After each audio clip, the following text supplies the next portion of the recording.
Okay, so in this video, it's kind of the opposite. So instead of them giving us the lines and we have to shade it, they've given us the actual answer as we would usually try and get.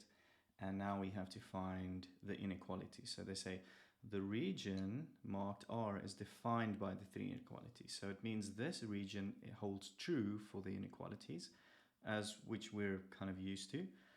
So everywhere that it's shaded, those would be untrue. And they said find the three inequalities. So I'm going to start with the easiest one, which just says that line is x is equal to 4.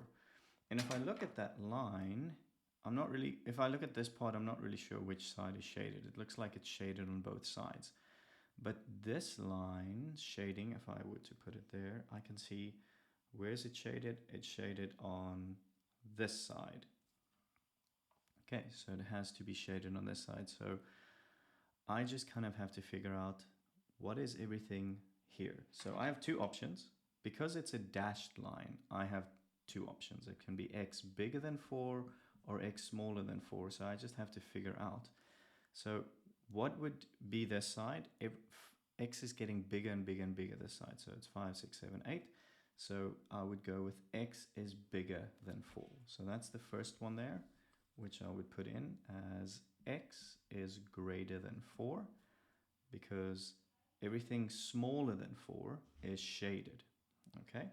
Next one, let's take that solid line over there. They gave us the equation 10y plus 8x is 80.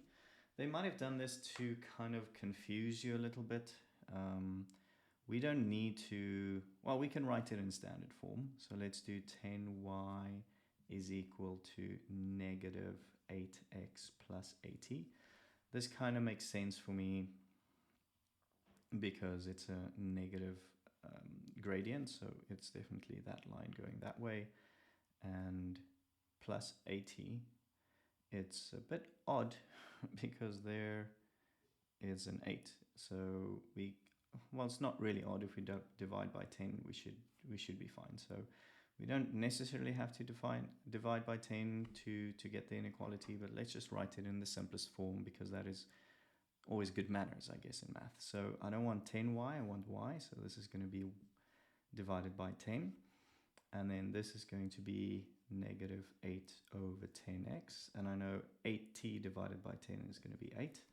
I can rewrite this as y is equal to negative, let's do, 2 can go into 4 over 5 plus 8. Okay, so this is our line. Y is equal to negative 5 over 4 plus 8. Well, sorry, I need the x there. There we go, plus 8. And now I just have to figure out or decide for myself which side what side am I coloring? So the top part is being colored. So the bottom part would be true. So what is below the line? Y is smaller than below the line. So I would do y is smaller than, but because it's a solid line, it would be smaller or equal to negative 4 over 5x plus 8.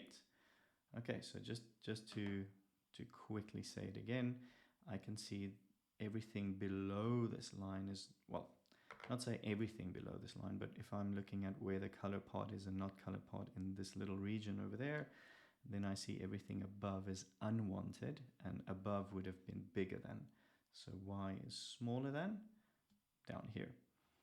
And then for the last one, we have that line. So let's just rewrite our little equation here. Y is smaller or equal to negative 4 over 5x plus 8. And we can rub all of this out. And then for our last one, they're giving us 2y equal x plus or x minus 4.